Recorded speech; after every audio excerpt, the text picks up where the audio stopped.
Formed from a famous talent show, they're an idol group on the rise with unstoppable momentum. The group is called Face, spelt F/Ace. They're our heroine's bias, with the pink-haired member, Tamo, dedicating this next part to all the girlfriends nationwide. Utage Kinoshita is blown back. She thought he was a god. She thought she was going to die, but with that close-up, she could probably live a few more years. Her family was one you might expect of the typical super idol-obsessed girl. Her parents thought it was nice that their daughter had interests, and that it was quite amusing. Her younger sister, Komare, thought she was crazy and scary. And her younger brother, Yamato, was looking down on Utage for never even having met her beloved Tama. He thought it was more practical to focus on his studies. At 16 years old, Utage was just a high schooler indulged by her family, who saw her bias as emotional sustenance. She believed Taman could save the world today with his handsome face. She lined up her acrylic stands of him at the perfect angle, staring at her impressive collection of his merch. She thought not only could his face kill, but he was way too sexy to be a high school senior. He was Face's sexy and wild member, with top-notch dance skills comparable to professional dancers, and constantly impregnated girls nationwide in their minds? Hey yo, ladies, is that what you're thinking about your favorite idols like Jungkook or Jimin? Let me know in the comments for research. She smiled, staring at his appearance in the talent show 2 years ago, where he said he wanted everyone in the whole world to smile. She got startled, receiving the upcoming Face Dome concert lottery result notification. Giddy with anticipation, knowing the odds of getting drawn were 95 to 1, it was very hard to get. No matter what the result, she prepared to accept it. Her jaw dropped, seeing the message inside. She won! Utage's supervisor apologized, having called her to fill in on her day off. Miss Toda was currently in the hospital due to appendicitis, so Utage was asked to take care of her client during this time. Utage brightly accepted. She of course needed more money to support her bias. She started part-time housekeeping originally because it worked with her schedule, but now she's also gotten quite used to it. She saw her client's name listed as Tamon Fukuhara, the exact same name as her beloved Tamon. She drooled, imagining him whispering to her, "Keep it a secret for me, kitten," but knew there's no way her Delulu fantasy could be true. Entering the disgustingly dirty apartment, she was caught off guard by her client sitting fetal position in a corner, but easily recognized the face imprinted in her retina daily. With her telling him she was going to vacuum, he hid further into his hoodie and affirmed it was okay. She considered the idea he might be surprisingly introverted in private. She shortly came back to ask for the laundry detergent and found him curling and shaking over the fact he wasn't told someone so young would be coming. He couldn't get into idle mode at home. He didn't know what to do. She thought he was super gloomy, that she probably wanted a stink bug to kill him. He assumed the worst, thinking that she'd write a post making fun of him, that he was a friendless loser, that he'd become a laughingstock, and the fans who once supported would brand him a traitor. He imagined himself getting shanked at night and left to bleed out, and thought life would be better if he were never born. Watching him cry, Utage wondered if this guy really was Tamon. Was he really the visual serum Tamon? She tried coping as she worked, telling herself with the upcoming Dome concert, he must just be tired. She panicked, thinking he might retire from mental exhaustion. She'd die for sure. She admitted she's been a loyal follower since the talent show 2 years ago. And even knowing maybe she shouldn't say this, she told him she was glad he was born and decided to become a singer. He apologized, knowing since she liked him this much, seeing him now, her image of him must be shattered. He thought an imposter like himself didn't deserve anyone's support. Utage froze, thinking about all the fans who supported him just like her. She was angry, asking if he was looking down on their adoration. She brandished her idol fans and went into a delusional rant about how he turned their world into heaven, how he was handsome, smart, and unparalleled. To her, he was a god, and the idea of that was indisputable. She shouted, "Tamon is a god, an emissary of love who came down to earth for all young girls. He's also an angel." She wanted him to repeat after her, even if it was the man himself. She wouldn't bow down to a Tamon anti-fan. She didn't think someone with this kind of personality would want the image he portrayed on stage. And he didn't. It was the agency that set his persona. There is someone he looked up to. Though he thought of it as utterly presumptuous, he wanted to be like that person and make everyone smile. Utage remembered that's what he said at the talent show. She believed even if his cheerfulness was an act, it wasn't fake. His real intent was why he was able to move so many people. When she told him he wasn't an imposter, he got a vision of his manager telling him she didn't need the real him and to not show his true self to others. He curled up again, saying after he became popular, all sorts of people started criticizing him, so he gradually lost faith in what his fans said. He couldn't trust what he wanted to believe, and he felt so ashamed of himself for that. The person he trusted least of all was himself. He wanted to go deeper into the jungle or on a secluded island and live without humans all alone. But Utage would point out how he was just talking about his dream, and if he couldn't believe himself, she was going to keep supporting him until he did. She was going to cheer for Mr. Gloomy Hara. On the Face YouTube channel, Tamon introed himself as the missionary of love and positivity, the sexy and wild member of the group. And despite the next guy being the youngest, Aori Sakaguchi told the fans they could rely on him. He was the prince in the group. Natsuki Ishibashi was cheerful and cute. He was everyone's angel. Keito Tachibana loved rice balls. He was the leader of Face. And lastly, Rintaro Kai only coldly referred to himself as Kai-des. Utage was somewhat at a loss that this Tamon was the same guy. Doing the cooking, she was surprised to see how empty his fridge was last time. The trash was full of instant noodle bowls too. He quickly apologized for spending money recklessly and creating so much trash when he was trash himself. Utage didn't mean it that way. She was just impressed by how he could sing and dance while living like this. She presented his food, and he started to go into a panic, imagining a scenario where he'd choke on it and die. He saw her as a demon, but he'd quickly grab and eat the food turned away, and he turned back. Idle mode turned on! Leaning over her, he told her, "This is bad. This is just what I like. Can I lick it clean here?" This got Utage bright red, and even though he was referring to the fried chicken, she exploded. Utage Kinoshita, 16 years old, passed away today. Cause of death? Tamon was too erotic. Tamon went back into gloomy mode because she frightened him, but she argued she was the one who was frightened.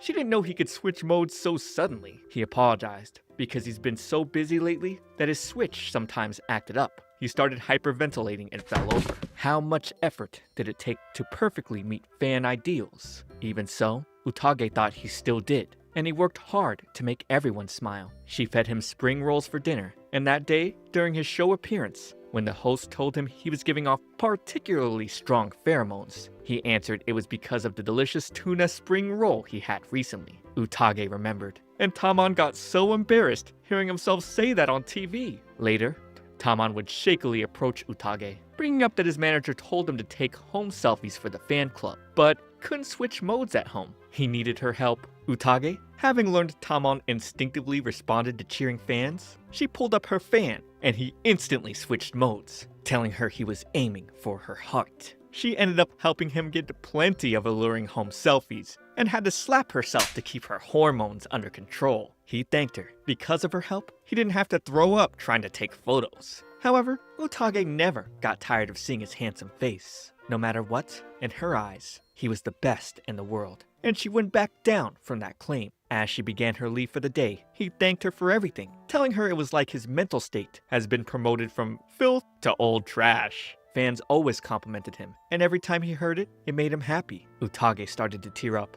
and Tamon worried he said something wrong again. She told him he was misunderstanding. She wasn't getting complimented by Tamon, but instead by Gloomy Hara, so she was especially moved. He turned back and told her it was all thanks to her for scolding him so often. Utage's heart beat rapidly as her bag dropped. She gushed, hearing Supernova song lyrics in her mind. But due to a misunderstanding, Tamon tightened his hoodie around his face, apologizing for his gross smile. She rushed, trying to uncover his face because it was such a waste. She ended up falling over him, drooling over his clumsy smile. But their moment was ruined by a visitor. Tamon's manager, Wataru, was furious, telling Utage to know her place. She apologized and ran out, wondering what she was doing. Being driven by her desires, she pounced on a national treasure. She felt guilty She felt she shouldn't be supporting Mr. Gloomy Hara. It should only be Tamon. At school, Utage's friends read a news report about an idol being victimized by a stalker, claiming the stalker even came into his house and hugged him. When Riko said that's why she couldn't stand low-class girlfriend fans, Utage replied, that's right, the girl was so out of line she should die of stupidity. Yuina then flashed this month's Tamon photos, adding that the amount of skin shown was her happiness index. Utage went into a daze, gushingly thinking about how much of a zombie he was at home. With her falling over, her friends had no idea what was wrong. Utage didn't know what to do. These images kept replaying in her mind. The next time she saw him, she was sure she'd fall even harder. She was afraid she'd pounce on him again. Tamon would hear the doorbell ring and got up, excited to see Utage, but was instead met with Miss Toda, his usual housekeeper. He sighed and hid himself as she rambled on. Utage was glad Miss Toda was back from surgery. She felt it was time for her to go back to being a fan from afar. On the night of the Dome concert, Face gave their intro to thousands of fans. They would do their bit, with both Tamon and Aori blowing their kisses to the crowd. As the girls continued to cheer, Utage knew Face would definitely become the face of this era. As they performed their hit song Supernova, Utage screamed that Tamon was so cool, and Tamon heard it, finding the one sign in the crowd that was hers, reading Tamon Colt. It warmed his heart. During show intermission, Utage considered getting a drink before going home. She was excited and sad at the same time. She had mixed feelings. She suddenly got grabbed and taken backstage. It was Tamon, staring at her, sweating and gasping. He told her he saw her, and she started tearing up, hearing he recognized her amongst all his fans. He wiped her tears, telling her that he wanted to make everyone smile. Making her cry, he asked if it had to do with why she wasn't coming to his house anymore. He backed her against the wall, as she told him any fan would want to know him more. That's why she couldn't have him all to herself, or she might do something that would put him in a difficult position. He told her that was for him to decide. He didn't want her to say that. Grabbing her and putting his head on her shoulder, he wanted her to support him by his side, and he couldn't live without her anymore. She couldn't tell him no like this. She told him, okay, and he quickly jumped away, covering his face. So she scolded him, saying the show wasn't over, so he couldn't switch modes. He had to go back and finish, and that she'd be cheering him on. He turned back, face blushing as she left. She was also just as much of a mess. Skipping through the streets, Utage felt as thrilled as ever, all because Face was finally having a fan interaction event. Spending her life savings on all those CDs had to be worth it. She was going to need to scrub down her body extra hard and also get some new clothes, which meant she'd be working her butt off. As she walked into Tamon's house, she didn't expect to see him struggling with his manager, insisting that he wanted to retire. Wataru would have to take a call outside from another one of the idol members. Babysitting these kids was a real chore. On the other hand, tears were already rolling down Utage's cheek. Hearing that Tamon wanted to quit, the thought of a meet and greet made him so nervous, he felt he was gonna throw up. She tried to remind him of his dream of wanting to make everyone smile, but his mind would spiral, thinking about how he'd have to talk to so many people. He imagined his fans would be grossed out by his sweaty hands and say, well, mushroom farm. He didn't even understand what the hell sexy and wild meant. What's so good about a guy who could get arrested for sexual harassment at any time? Even questioning why people would use up their life savings to buy his CDs. Utage snapped. Who the hell was he to talk down about Tamon's hand sweat, or even breathing the air around him? She immediately calmed down, seeing how she almost pushed him down again. If he was going to do this, it had to be done right. Tamon wanted to do everything he could to not let his fans down. With that being said, Utage brought out a box filled with 2 years worth of magazines, interviews, blogs, and internet articles she had saved up. She also had documents of everything he had said on TV and in all the media. Even a sutra notebook that she used to feed her delusions. Wow, she is really delulu. Do any of you ladies do this? Leave it in the comments and explain. With all this, he'd probably be able to pull through, and she'd be able to attend the meet and greet in peace. He then asked her for some help with simulations for the event. Enjoying such bliss for free was something she could do. That was until he started calling himself trash. Now, she was ready to offer up all her time in this life and the next. Moments later, Utage tried to keep it together as she gave her support. Like a switch, idol mode was back on. Tamon pulled her in from the waist, telling her, I'll never let you switch Oshis. She was so excited that she exploded again, causing Tamon to return to Mr. Gloomy Hara. He apologized for hurting and relying on her so much. Honestly, this made Utage very happy. Whenever she was going through hard times, Tamon's face was always there to lift her spirits. So there was nothing that made her happier than being of help to him. She'd happily go through all the moments of her head exploding, and wouldn't mind giving up her life to support him. However, he'd use up too much energy, causing him to cough up blood. While he took a break, Utage let him know she'd be coming to the meet and greet as well. He hoped she'd be able to score his performance. With his cute expression, she'd explode once more. On the day of the meet and greet, the venue was stacked with girls who were all hyped up. Thousands of people, and they all loved Tamon. While he was making heads explode, Utage had to make sure her jealousy wouldn't ruin this day. Suddenly, two girls in front of her started arguing. Utage tried to remain peaceful, but she couldn't let such things happen when Tamon was here. Anyone who dirtied Tamon's divine ears had no place in this world. Unexpectedly, security would throw the three of them out. And just like that, Utage's paradise was taken. On the train ride back, she thought it was all good, so far as Tamon was happy. To make up for her losses, she planned to drown herself in work. Once she walked into the office, her supervisor pointed her to a special guest waiting for her. Of course,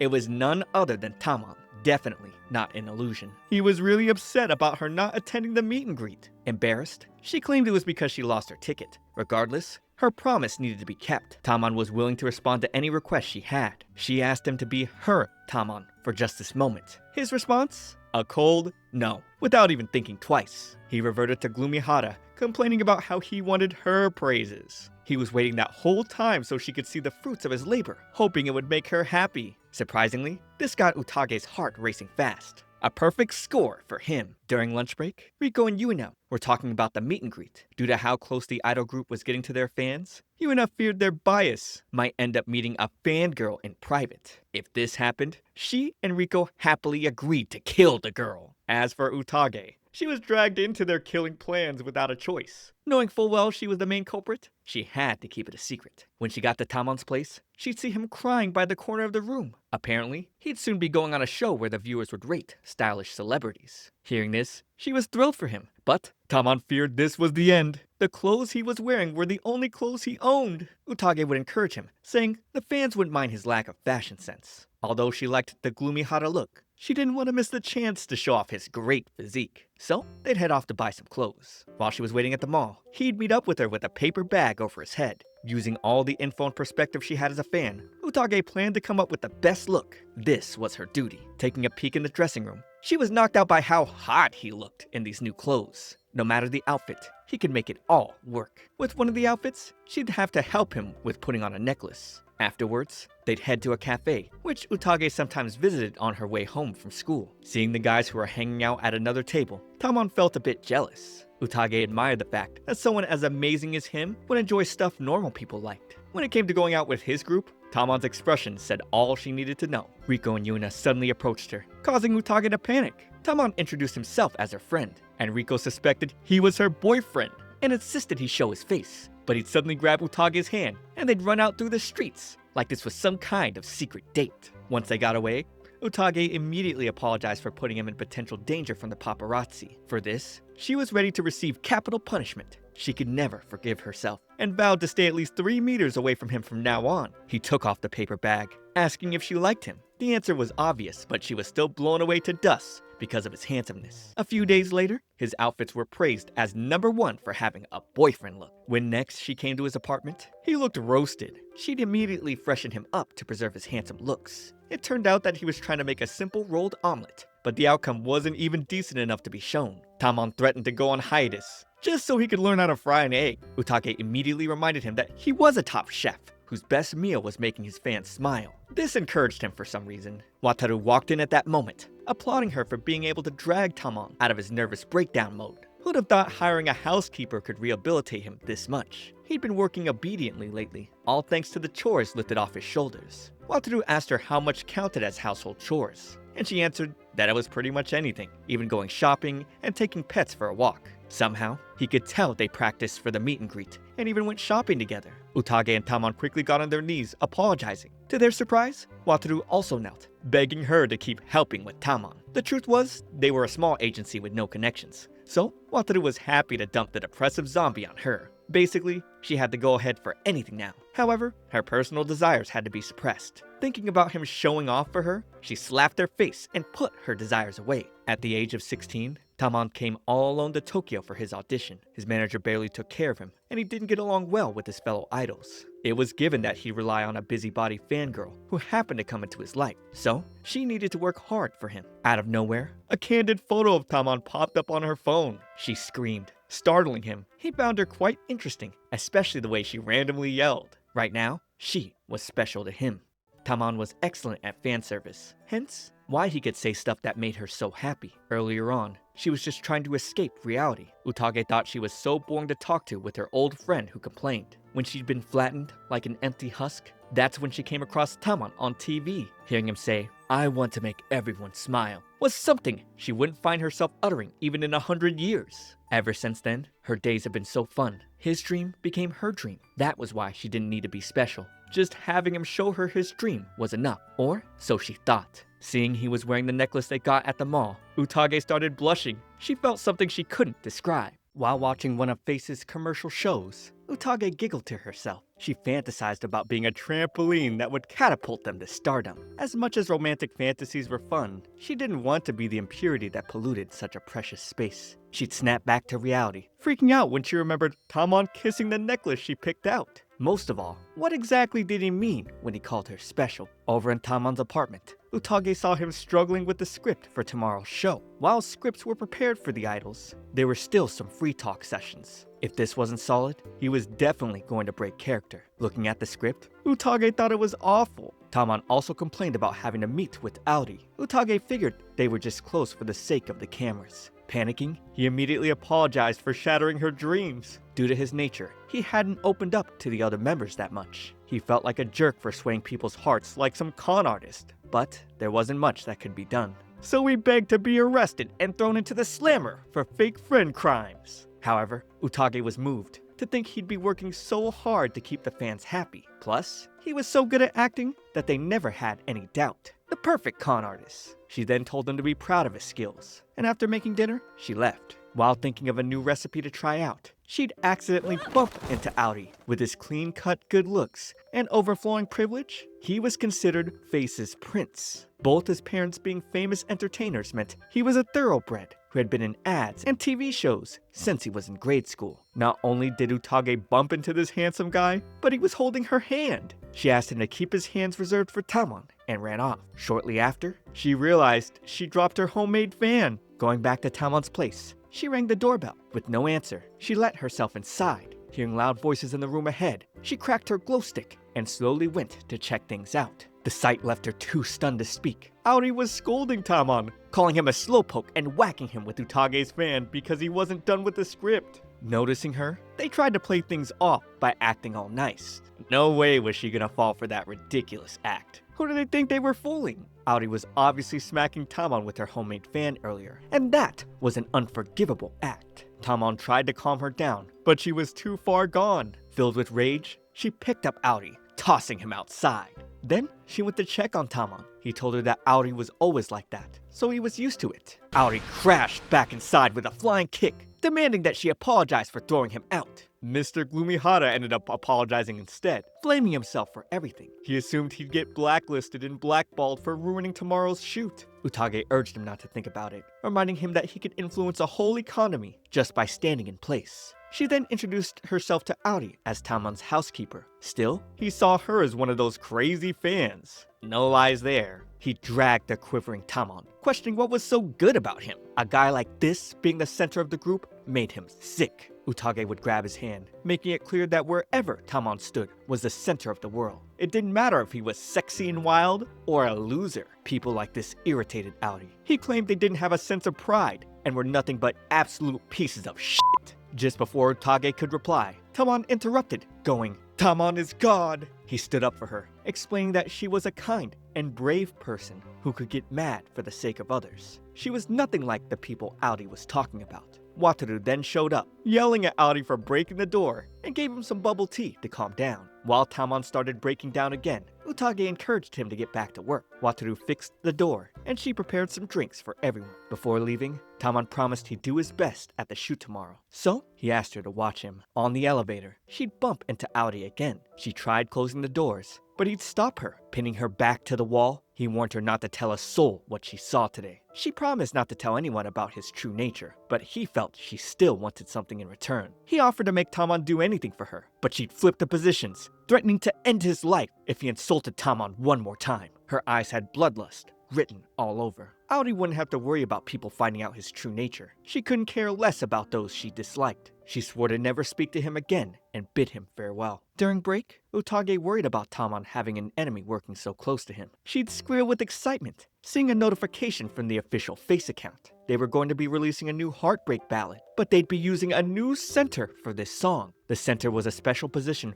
reserved for those with only immense talent and popularity. Basically, the group's face. And this was normally Tamon's spot. But he was ready to accept whatever they threw at him. For Utage, this was as good as the end of the world. She rushed over to Tamon's apartment, arguing there was absolutely no reason for him to get replaced. Her face had turned red, fuming with anger. He explained that this project was being done because Auri had wanted to be the center for a while now. He was both popular and talented, so Tamon believed he'd fit right in. Of course, Utage thought Auri was just trying to steal the spotlight. Not really having much confidence, Tamon couldn't blame anyone if he wasn't chosen. Regardless, Utage promised his fans would be there, cheering him on. But if he wanted to make everyone in the world smile, this wasn't the time to be giving up. Crying a river of tears, he confessed that when the project was brought up, he was so frustrated that he cried into his pillow until it was sopping wet. Summer vacation was finally here, and while the world seemed to be excited for festivals and beach trips, Utage and her friends had more important things to worry about. The special program to pick a new center for Face was airing its first episode tonight. If Tamon got judged unfairly, best believe Utage was going to arm herself and attack the agency. She was scared of what she would do if the results weren't in her favor. In order to make sure they could watch the show calmly, Rico decided they should review who Face was. First was the current center, their beloved Tamon, the insanely hot man who was a literal god when he walked. Second was the leader, Kato. He was the approachable one you could actually imagine dating. Next up was Natsuki, the cunningly cute type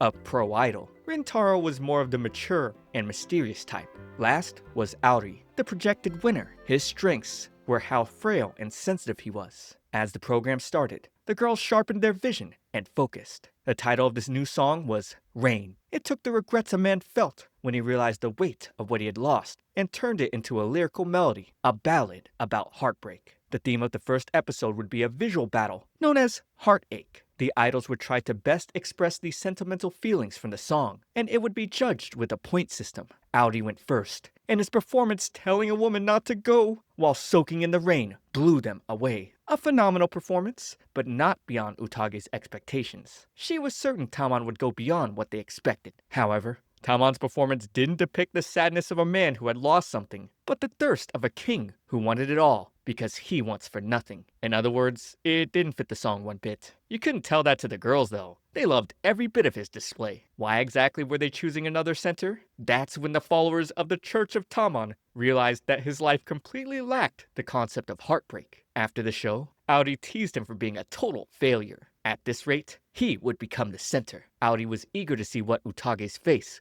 looked like now. With a demeaning tone, he told Tamon, "Hopefully, she's not sick of you." Back home, Tamon thought his life was over as he sprouted mushrooms everywhere. He couldn't even fall in love with someone, so how was he supposed to imagine what heartbreak felt like? The more he tried, the more he turned into Harihara. It seemed like that was all he could do. Suddenly, they started hearing loud bangs on the ceiling. Audi burst through the door, complaining about the mushrooms. Apparently, he lived upstairs. He started boasting of how he displayed the way a center was meant to be, but Utage didn't care about him at all. He'd called Tamon an idiot, but she believed there was still a chance for him to turn things around. She then asked Audi not to insult Tamon again. He didn't understand why everyone was so obsessed with Tamon, especially Utage, who had seen what he was really like. People had always believed Audi would be the center of Face. All his pride got to his head. He angrily turned to Utage, demanding she come over to him if he became the center. Of liking the video and subscribing to my channel, let me become your center. Because here on my Shoujo Weekly, I've got tons of stories for you to enjoy in the shoujo genre. Not sure where to start? You can check out my completed series playlist. It's filled with over 60 hour-long plus videos for you to fill your time with. You can play them while doing chores, grinding video games, and even to sleep. So come on, hit that subscribe and I'll be your guy. Utage thought Aori was asking her to be his housekeeper and told him he'd have to hire someone else. He demanded she stop coming to Tamon's place so much and open up her schedule. If she knew Tamon was going to win, she shouldn't have a problem with that. Unless she had a feeling he'd lose. Just like that, she agreed to Aori's bet, leaving Tamon in a tough spot. She immediately apologized to him for accepting the bet, but she couldn't bring herself to say Tamon can't win. Even as a lie, Utage told him to pay no mind to it and do his best. However, he wasn't about to let her go. Leaving wasn't an option, and she was willing to do anything to help him win. Tamon had always looked up to idols ever since he was little. He really loved his fans, but falling in love with one person wasn't something he had experienced. He had no idea what love was. The love Utage had for him wasn't the same most people would define. To get some experience, he'd ask her out to a festival. Despite the never-ending Tamon fest going on in her brain, this was still a lot for her. But if he was going to sing about heartbreak, he needed to learn about love first.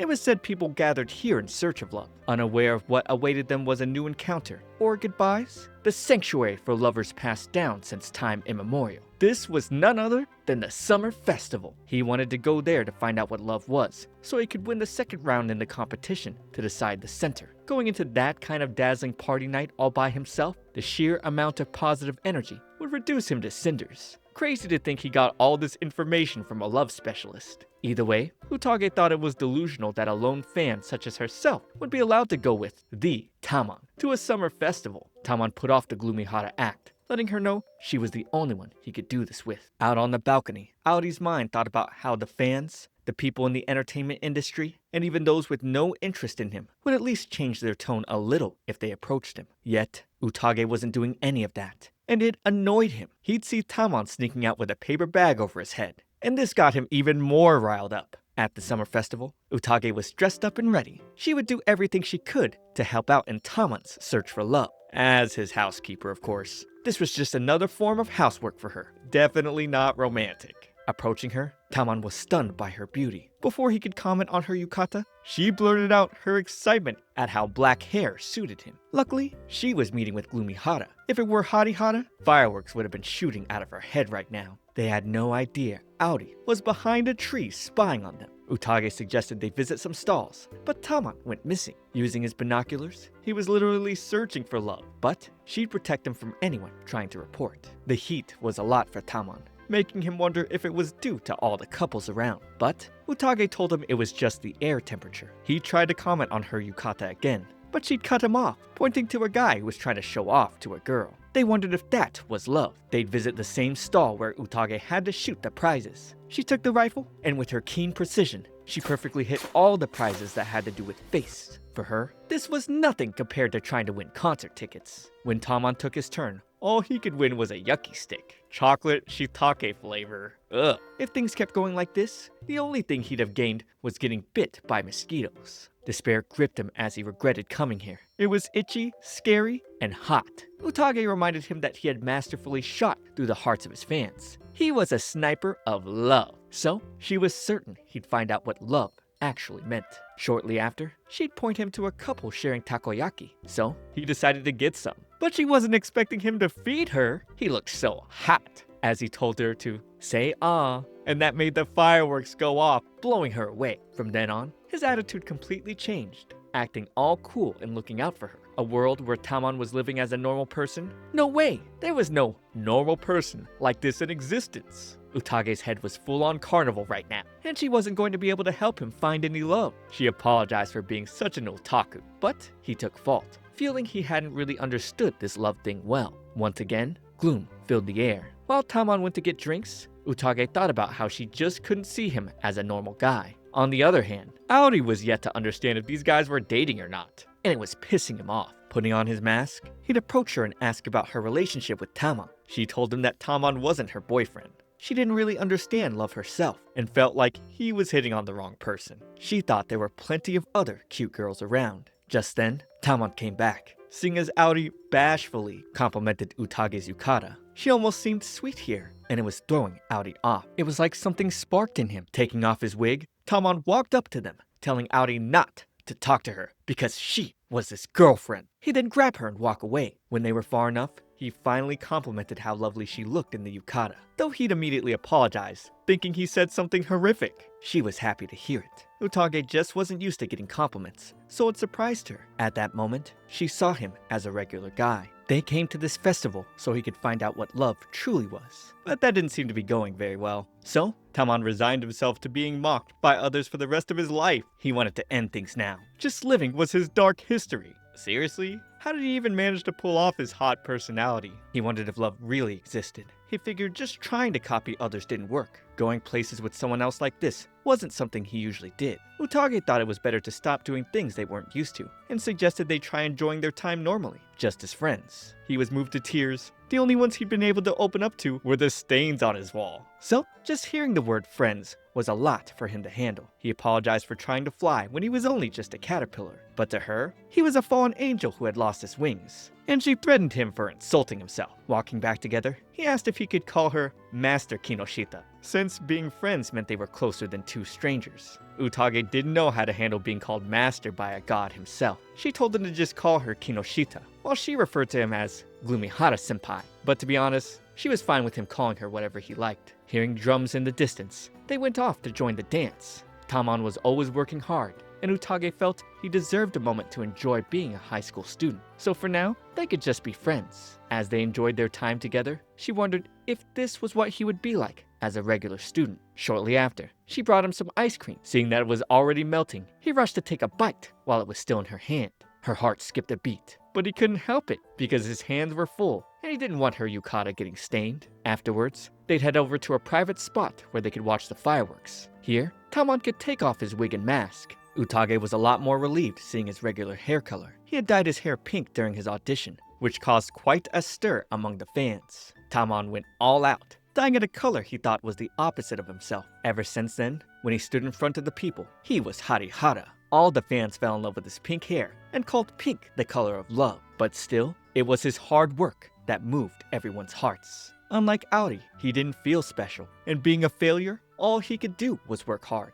Just knowing there were people out there who would cheer for someone like him filled Tamon with so much joy. That was why he wanted to make everyone happy and smile. The last thing he wanted was to be seen as pathetic. He told Utage, "I want people to like me." Seeing him say those words, she felt like he was the one in love at that moment. Even if he didn't have feelings for one specific person, she figured this was like love to him. And if that was the case, maybe he already knew his answer. She told him that the fact he worked so hard was also love. Raising her fist in the air, the fireworks went off, spreading love throughout the night sky. Her words moved him, and he thanked her, calling her Uta-chan. He wondered if this was also love he was feeling in the moment. But Utage absolutely refused, telling him this was camaraderie from pretending to be friends. A fleeting illusion. She didn't want him having any kind of world-ending misunderstandings. The second round was finally here, a complete 180 from the first round of visual battles. This time, things were going to get much more physical, starting out with a race to run on water. Tamon came out on top. As usual, he struck the heart of his girlfriends all over the world.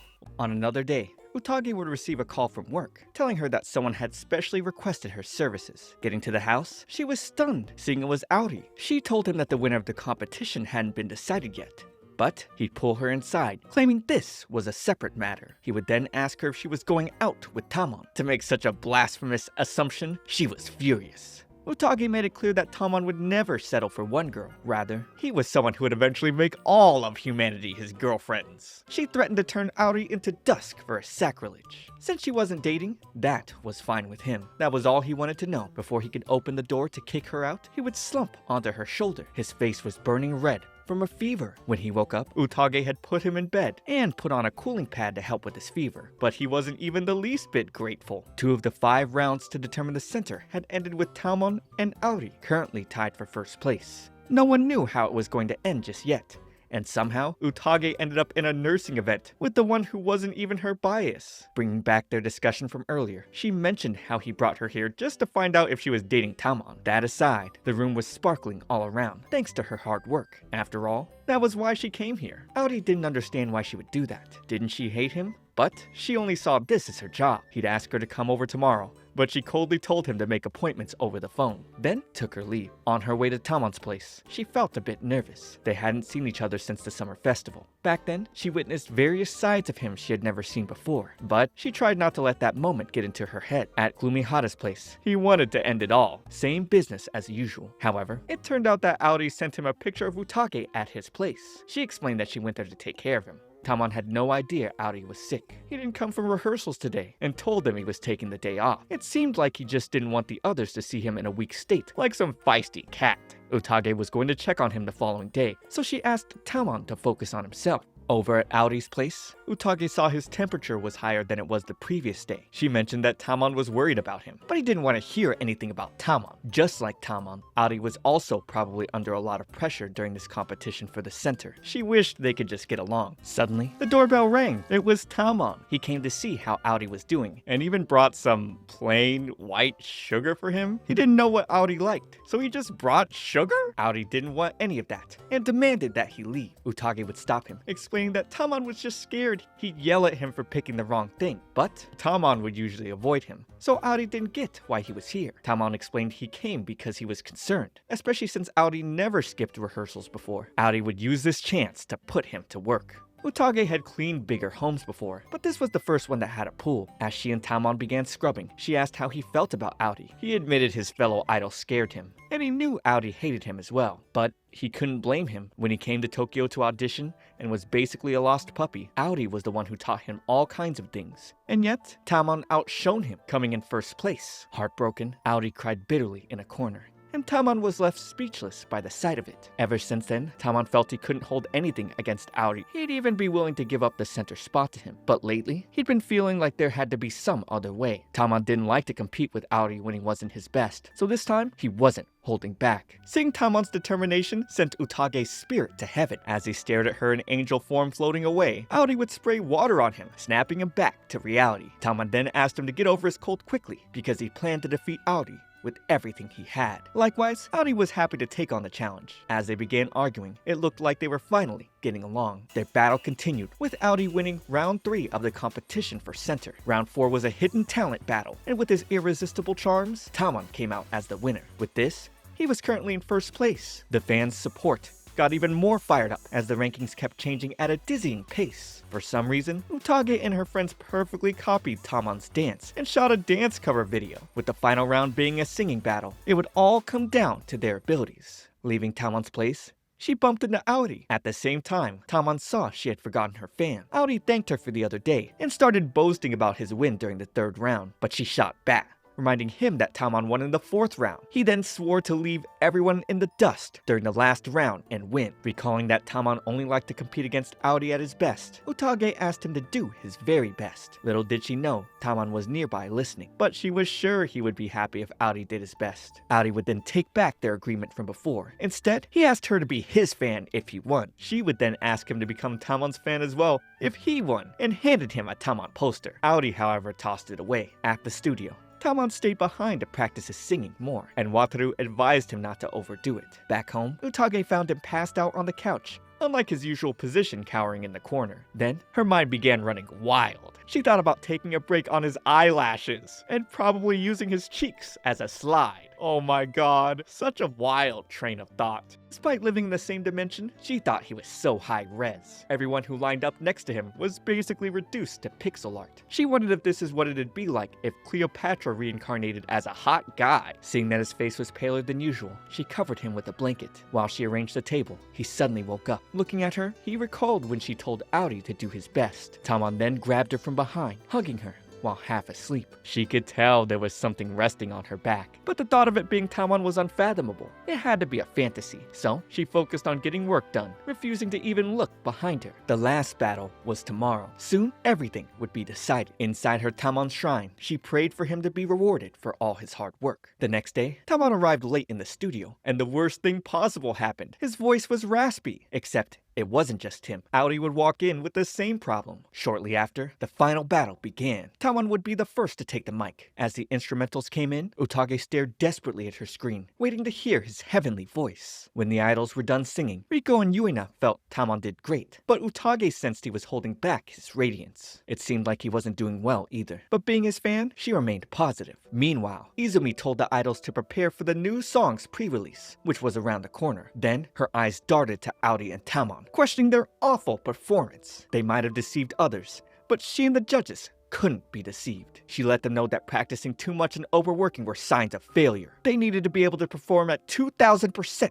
at any time. Before slamming the door, she told them Face doesn't need any imperfections. While her friends were shopping for fan merchandise, Utage drowned in despair. The more she watched the video, the more it looked like Tamon wasn't doing his best. If he didn't stay the center, she didn't know what she'd do. More importantly, she was worried about his feelings, hoping he wasn't all depressed from doom scrolling for his name. She had never worried this much before meeting him. She questioned if she was a failure as a fan. Audi and Tamon sat beside each other, sulking about their failure. Though Audi claimed this was Tamon's fault, on the other hand, Tamon was overwhelmed with the feeling of not wanting to fail or betray the support of his fans. The more they were nice to him, the happier and more scared he became. There would always be fans who drifted away, and those who stayed, so Audi didn't get why he was thinking that way. It really got Tamon depressed, but Audi didn't like that he was still dwelling on the past. The stadium was packed with fans the next day. Finally, with this performance, they'd know the center of Face. As the curtains came down, Kaito was revealed as the new center. Tears welled up in Utage's and Tamon's eyes. Although Tamon didn't make it, he would always be the center in her heart. Taking down the decorations in her room, Utage recalled Tamon's spectacular performance the other day. Although he couldn't take the center spot, the crowd went wild after their performance. In the end, Tamon gained a ridiculous amount of fans, and Audi established himself as the eternal bridesmaid. Utage was so proud of Tamon for pulling through in the end. She thought he was a god who evolved. She would then take her dog Pochi for a walk. Sensing something, Pochi led her all the way to Tamon's place. Looking up, she saw Tamon standing at the edge of the roof. Not on her watch. In 15 seconds, she ran all the way to the roof and tossed him backward. How could he put his precious body in danger like that? He didn't see any reason to live anymore. If he disappeared, he'd stop suffering. He wanted to isekai and become a creature that made people happy by just existing, like a hamster. Utage told him to calm down. Life for a hamster wasn't easy either. They had to spin their wheel and struggle to peel sunflower seeds. Tamon thought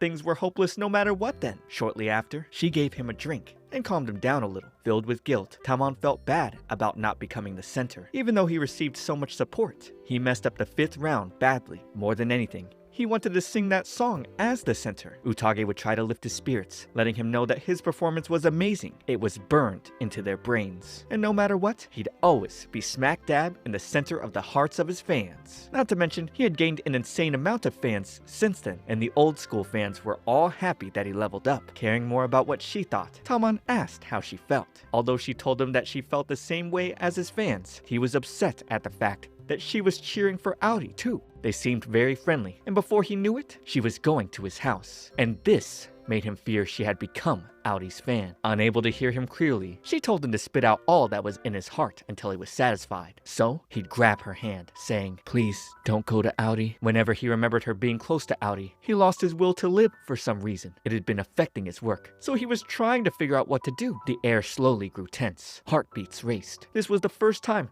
he had ever felt like this. He promised to keep doing his best, even if it meant licking boots and eating garbage. Tamon would do anything to make her happy. She immediately pulled back, telling him not to say things like that. Thinking he was just tired, she asked him to return to his apartment, and as she was walking out, he'd pull her back, embracing her warmly. No matter how much of a failure he was, he just wanted her to remain his fan. Otherwise, he would die. Wait, is this a love confession or some kind of threat? For Utage, it felt like the latter. She promised to always be his fan. The thought that he was holding her like this was too much for her, but he'd even tighten his grip. He then let her go, apologizing for his actions. The anxiety had gotten to him all of a sudden. He had no idea what he'd do if her bias changed. Right now, she was looking at the usual gloomy Hara, and she could tell what Hari Hara looked like as well. But the side she saw just now, was this Tamon's B-side or something else? Dang, she said the title of the show, trying to make sense of it all. Her head exploded. Looking down from the heavens, she realized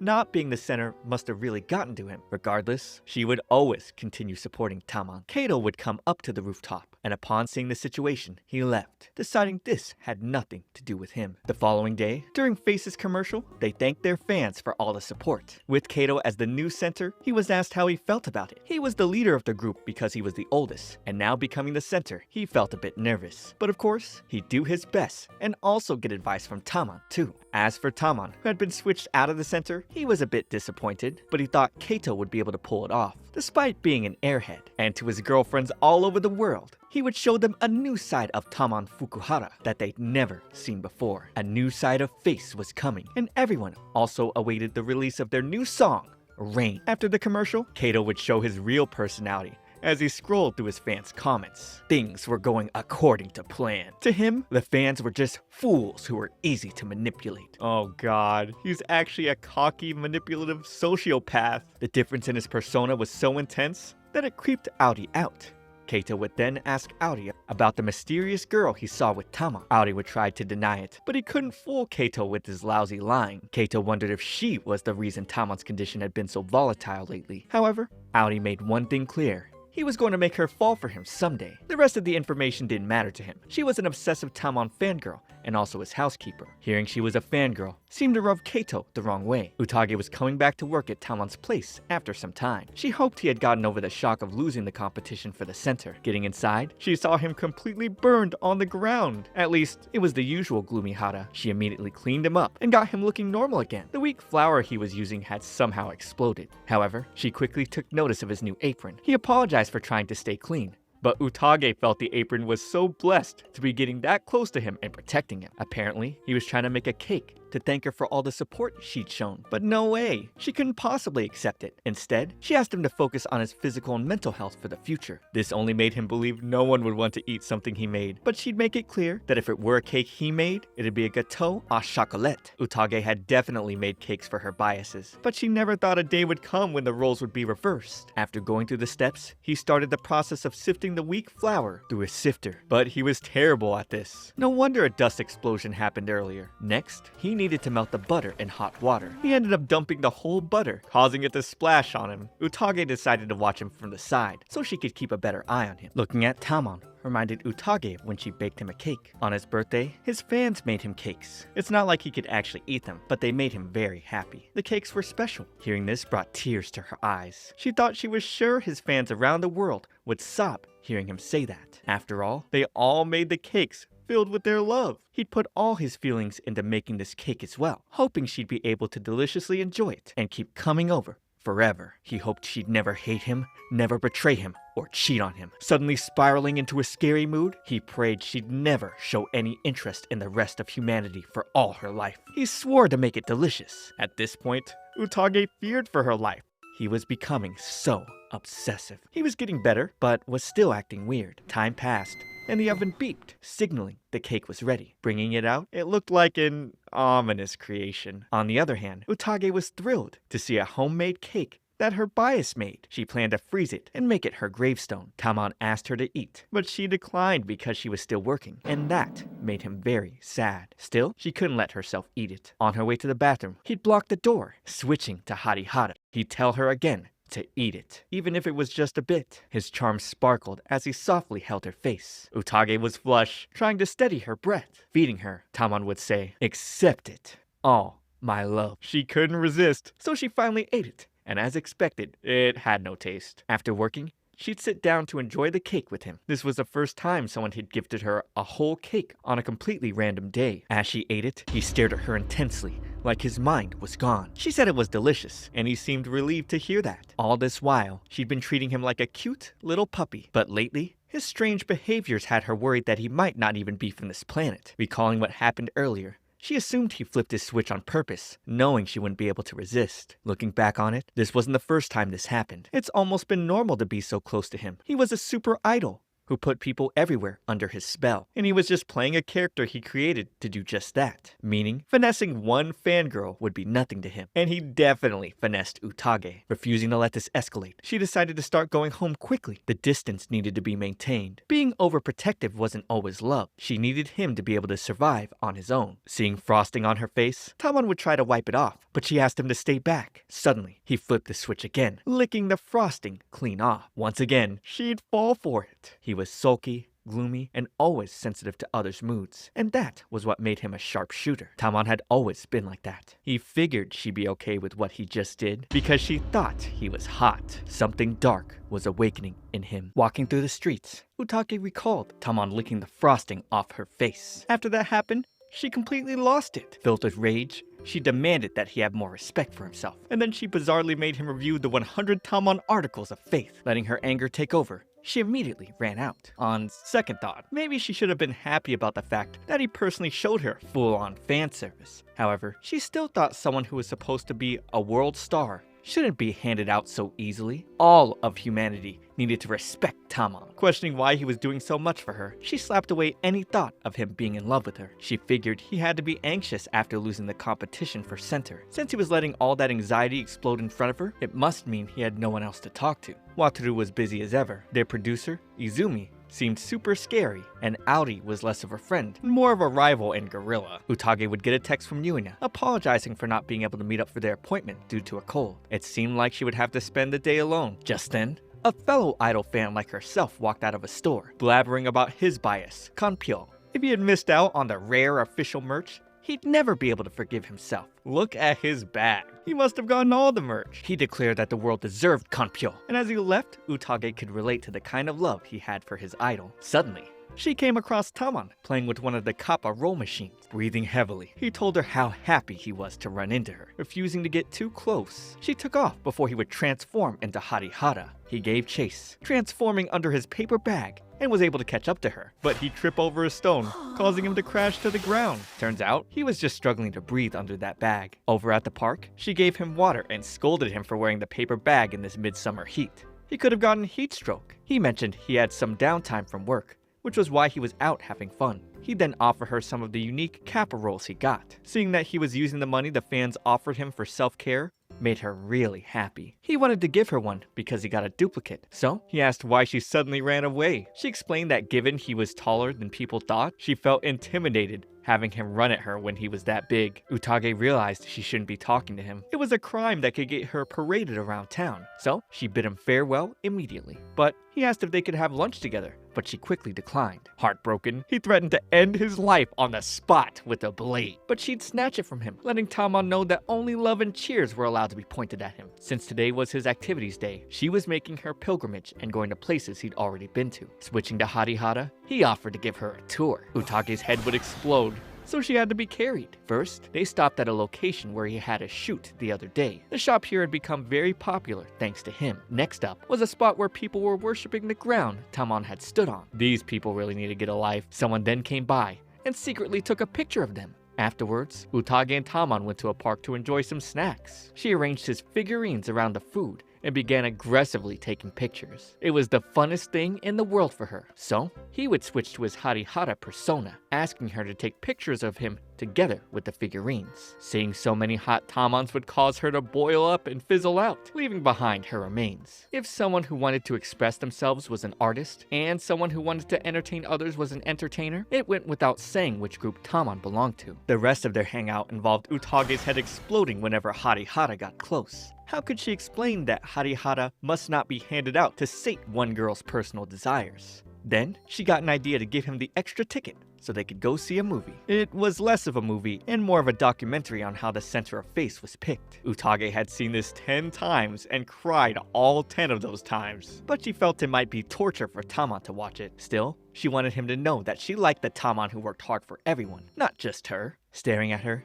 Tamon saw how captivated and happy Utage was. Even if he was suffering, she didn't want him to forget that his dream was right here. She asked if he could now see how valuable Tamon was. However, he barely looked at the screen. It was too much torture. But he did notice she had a lot of fun. She didn't have those expressions before seeing the movie. It was all because she loved Tamon. He wanted to see those expressions again. If he made his dream come true, she'd be the happiest girl in the world. Hearing that made him joyful. He would then give her his rare kappa roll before running off. Tamon would return to work with full energy. He'd even thank Wataru for all he was doing, leaving him completely freaked out. Wataru would have to thank Utage. Because of her, he had one less bald spot. The next day, Utage rang up Tamon's apartment, but he wasn't picking up. She'd be stunned as Kaito showed up to greet her. Kaito was trusted by the Church of Tamon followers. He loved his group mates and had the friendliest, most relatable persona. She wondered what Face's leader and current center was doing in front of her. He'd invite her over to his place, mentioning that Tamon and Auri were there as well, and he wanted to thank her for taking care of them all this time. So she'd go with him.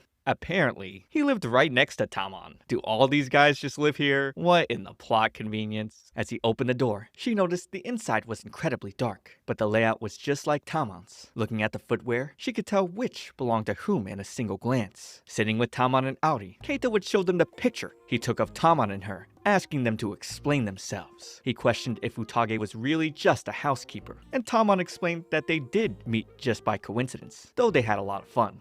Feeling left out? Auri would boast about inviting her over to his place twice. Kaito called them pathetic. They were basically wrapped around her finger. He let Utage know that they planned to be world famous. This was their moment of truth. He was absolutely going to make Face a group that represented this generation. She'd fall in love with that charisma, thinking he was truly a leader who cared for his group, only for him to show his true colors the next second. His real plan? To swindle the fans out of their money and go down in history as a millionaire. As for Tamon and Auri, he saw them as the dual poster boys of Face. He told Utage to stop deceiving his precious golden geese, calling her a wicked fangirl. Now finally, she could see him for who he truly was. To him, fans were only meant to act as their sustenance. Auri wouldn't stand for his insults, and Tamon asked him not to speak to his fan like that. Auri agreed as well. Kaito was a real asshole. As they began fighting, Utage realized things weren't really going well with the other members. There was no way Tamon could be mentally stable in this situation. An outsider like herself couldn't possibly butt into their problems. Kaito saw fans as terrifying creatures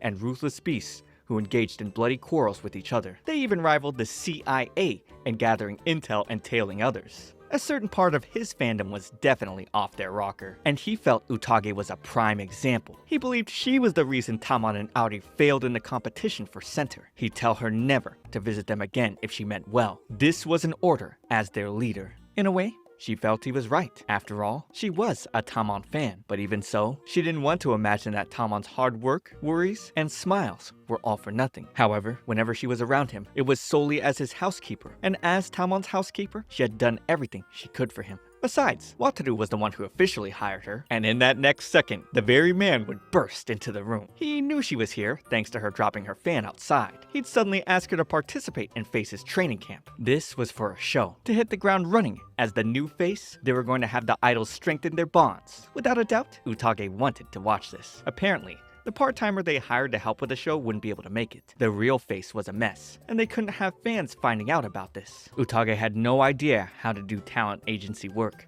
but Wataru assured it would be all fine. Tamon would defend her, mentioning how it was bothersome. However, Wataru let him know that if they hired someone new, he wouldn't be able to let his guard down for a second. Tamon's true personality hadn't been revealed to the rest of the world, so Utage could be trusted to keep her mouth shut. Still seeing her as nothing but a rotten fan, Kaito swore to reveal who she truly was during the camp period. Auri and Tamon preferred having her there though. With that decided, Wataru asked her to prepare in 3 days. Without even deciding for herself, Utage found herself in a huge mess. Summertime was finally here. There were watermelons, ice cream, and barbecues. Tamon was excited for it all. Natsuki reminded everyone to put on their sunscreen. Even Rentaro looked like he was having fun, flexing his muscles. But he wouldn't be the only one. Tamon would show off his hot body too. And now, Face's super exciting summer vacation began. Watching the commercial, Yu Arimoto commended them for being unique. Apparently, he was a famous director in the business. He was particularly interested in Tamon, because if someone like that messed up, it would look great on TV. There were 15 staff members in total, and the only ones who knew about Tamon's true nature were Wataru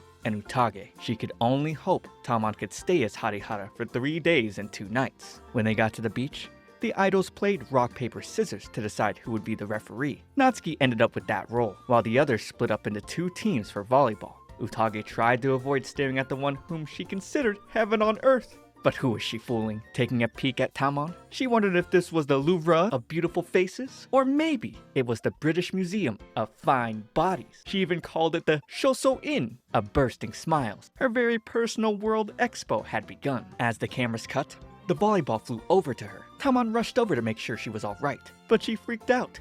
Being so close to his hot body, she recited a mantra to get herself under control before handing the ball back to him. While trying to catch her breath, she could sense Keito's ominous aura being directed at her. She needed to do her best to make sure he didn't decide that she was a crazy fan.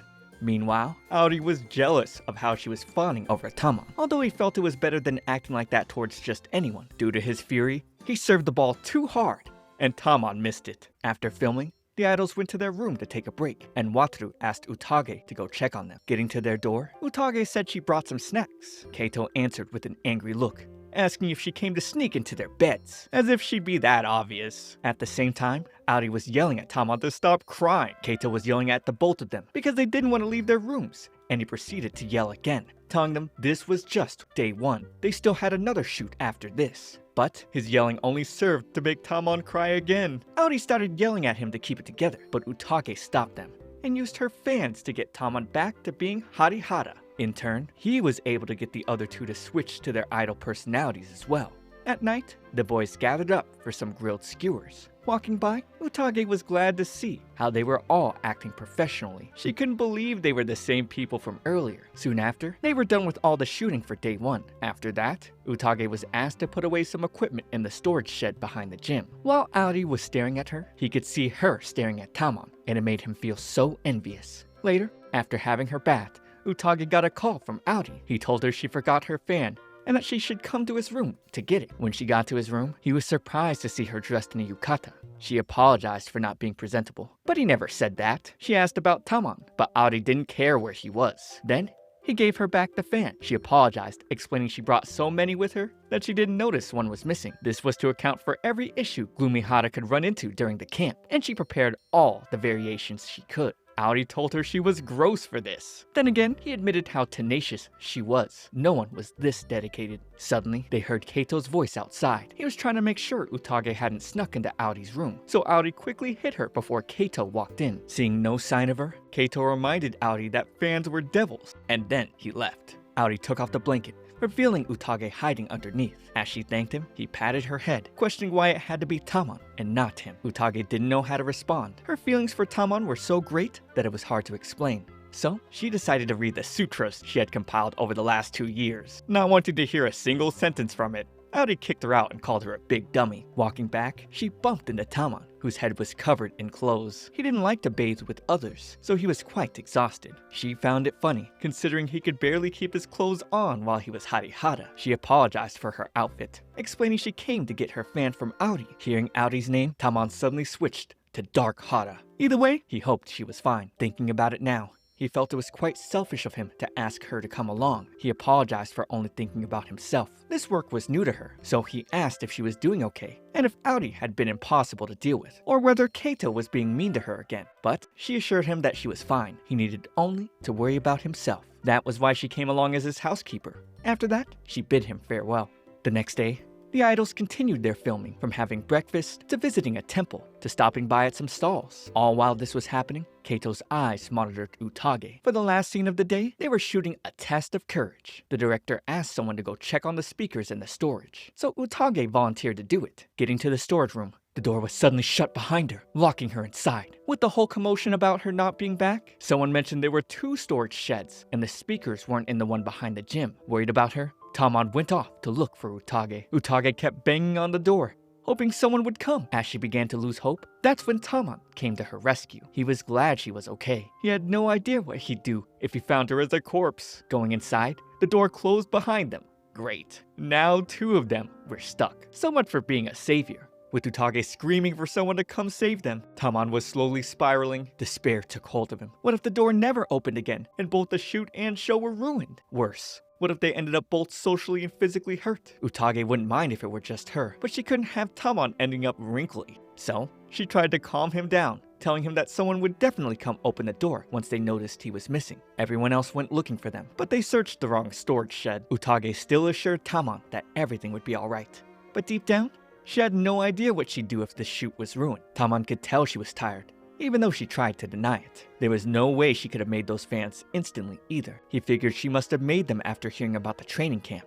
Utage was moved that he noticed, and she finally admitted she was a bit exhausted. Even though she barely noticed it herself, Tamon had been watching her. After that, someone finally came to their rescue. When they came out, Utage apologized for being careless. Tamon explained that the door was broken and had shut on its own. Kaito came to check on him, clearly trying to make sure Utage hadn't tried anything funny. That's when Arimoto apologized, admitting it was all his fault. He had actually rigged the storage shed so it would only open from the outside, all because he wanted to get footage of Tamon being genuinely surprised. Tamon walked up to him and told him there was no need for any of that. He and his fellow idols would make sure the show was plenty entertaining. The others agreed. They'd do their best. Face had the absolute best members, and Tamon could count on them. With that settled, they continued the shoot. The final day of filming arrived, and everything went by so fast. While Utage was setting up food under the tent, Kaito approached her. He mentioned that Tamon didn't like carrots, so they needed to be removed. He also told her to make sure the knives cut well, so Tamon wouldn't hurt himself. Thinking about it now, Utage realized Kaito actually cared about Tamon. When he complimented Tamon while they were together as face, she could tell it was genuine. She knew because he couldn't move people's hearts with insincere words. Kaito had a lot of fans. Of course, that meant he also had the most passionate fans, the kind that could be a bit insane. Tamon and Aori weren't lying when they talked about what's important, so Utage figured Kaito was the same, because when you're a fan, both time and money melted away instantly. There was no time left to spend on anyone shallow. Kaito insisted he was doing it for the money, but watching Tamon pissed him off, because when Tamon got his act together, he was more awesome than anyone. Utage asked Kaito to try being a little nicer to Tamon, but he brushed her off, telling her he didn't need her advice. After all, he was the leader of Face. After that, Tamon's cooking session began filming. Kaito was unbelievably good at cooking.